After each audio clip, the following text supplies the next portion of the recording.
You see it on the news, in your group chat, everywhere. An investment is soaring. Everyone you know is talking about it, and they're all winning. A knot forms in your stomach. It is not envy. It is the primal fear of being left behind. You feel an almost physical pull to join them, to be part of the victory. This feeling is one of the most powerful forces in finance.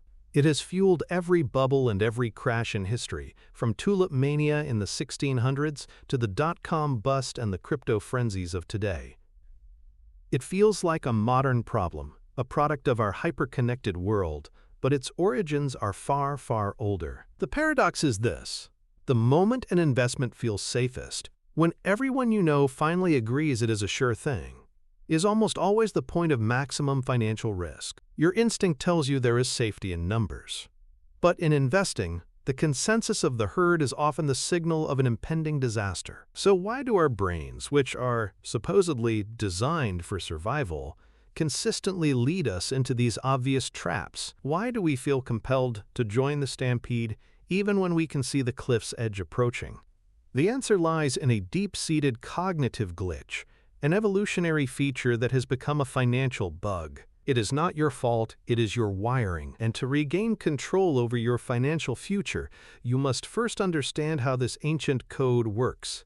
We are about to explore the architecture of the human mind that makes us follow the herd, and I will show you why the instinct that once kept us safe is now the single greatest threat to your wealth. Imagine our ancestors on the savannah.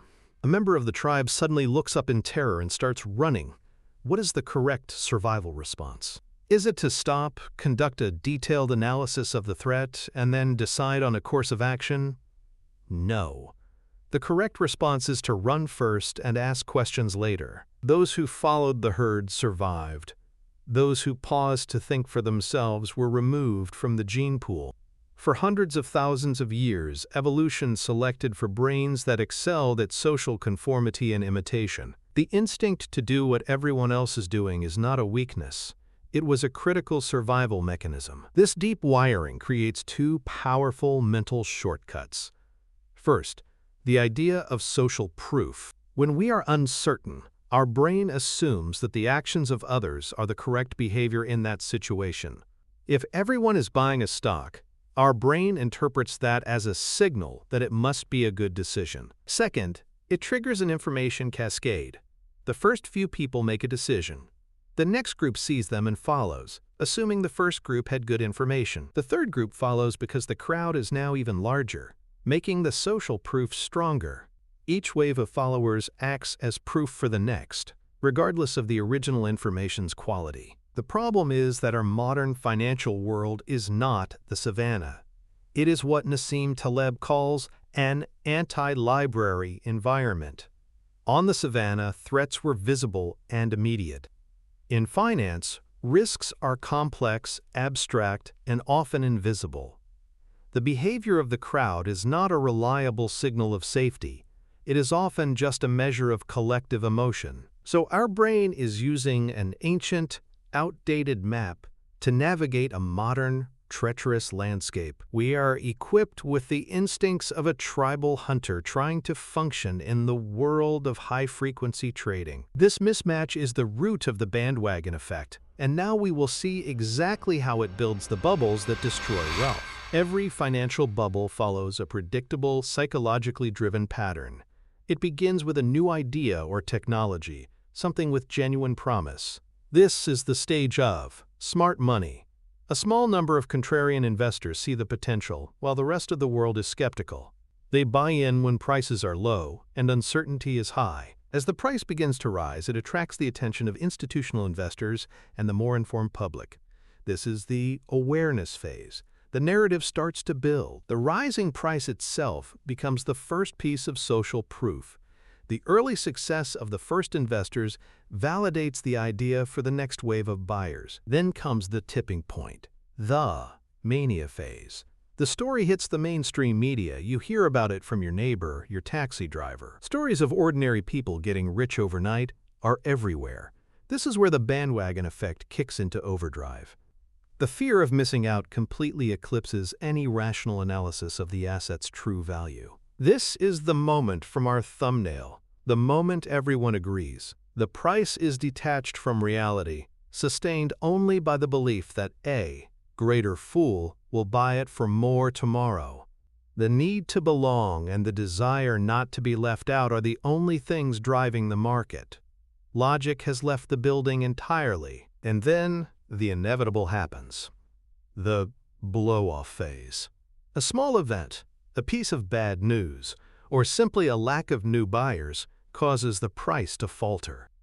The smart money, who bought at the bottom, have been selling quietly for some time. The panic starts.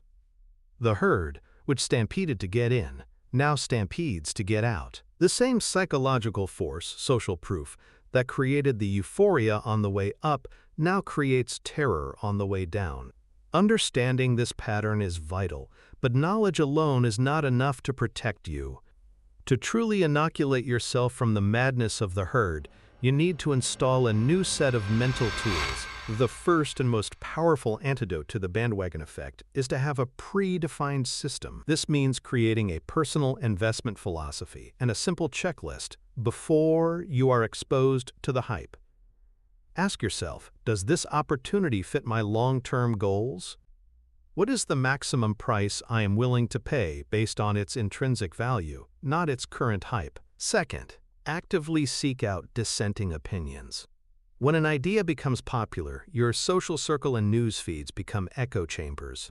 You must consciously break this. Make it a rule to find and read the most intelligent, bearish argument against any potential investment. This trains your brain to see both sides, not just the popular one. Third, introduce a mandatory waiting period. The bandwagon effect is driven by urgency and emotion. By forcing yourself to wait 72 hours before making a decision on a hot tip, you allow the emotional wave of FOMO to subside. This cooling-off period gives your rational brain a chance to catch up and re-engage with your system. Fourth, reframe your goal from making the most money to avoiding catastrophic error. Great investors like Warren Buffett prioritize the preservation of capital above all else. When your primary goal is survival, not spectacular gains, you are less likely to be tempted by the high-risk, high-hype gambles that the herd chases. Finally, understand the difference between price and value. The price is what the herd is willing to pay right now, driven by emotion. The value is the underlying worth of the asset. The bigger the gap between a skyrocketing price and a stable value, the greater the risk. Focusing on value anchors you in reality, when everyone else is lost in the hype. By implementing these mental models, you are not just building a defense, you are building true financial sovereignty. You are choosing to be the pilot of your own ship, guided by your own map, rather than a passenger on a crowded vessel sailing towards a predictable storm. But this raises a new, more subtle danger.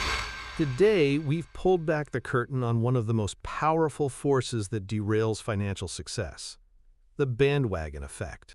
You now know that this urge to follow the herd is not a personal failing, but an ancient survival instinct that is dangerously mismatched with the modern world of investing. It is predictable, and therefore it is manageable. You have the tools to recognize the stages of a bubble, from the quiet stealth phase to the loud, frantic mania. More importantly, you have a mental toolkit, a system, a commitment to seek dissent, and a mandatory cooling-off period to ensure you are never again swept up by collective emotion.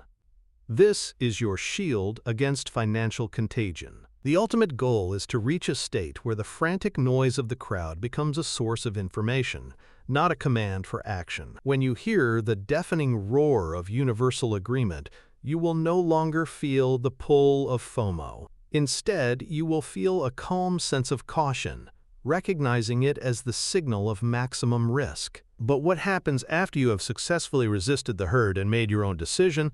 A more insidious trap awaits. Once you commit to a belief, your brain begins to secretly work against you, building an invisible wall around that choice. It starts filtering reality to prove you were right, even if evidence to the contrary is mounting. This comforting feeling of being constantly validated is perhaps the most dangerous bias of all, because it turns your own mind into an echo chamber. It makes you double down on bad investments and ignore critical warnings. If you have ever found yourself only consuming news that supports your choices, you need to understand this mechanism. We have just deconstructed the trap of following others. To understand the trap of following yourself, you need to see how your brain creates its own distorted reality. Click the video on the screen now to learn about the psychological filter that costs investors a fortune, and how you can finally shatter it to see the world clearly.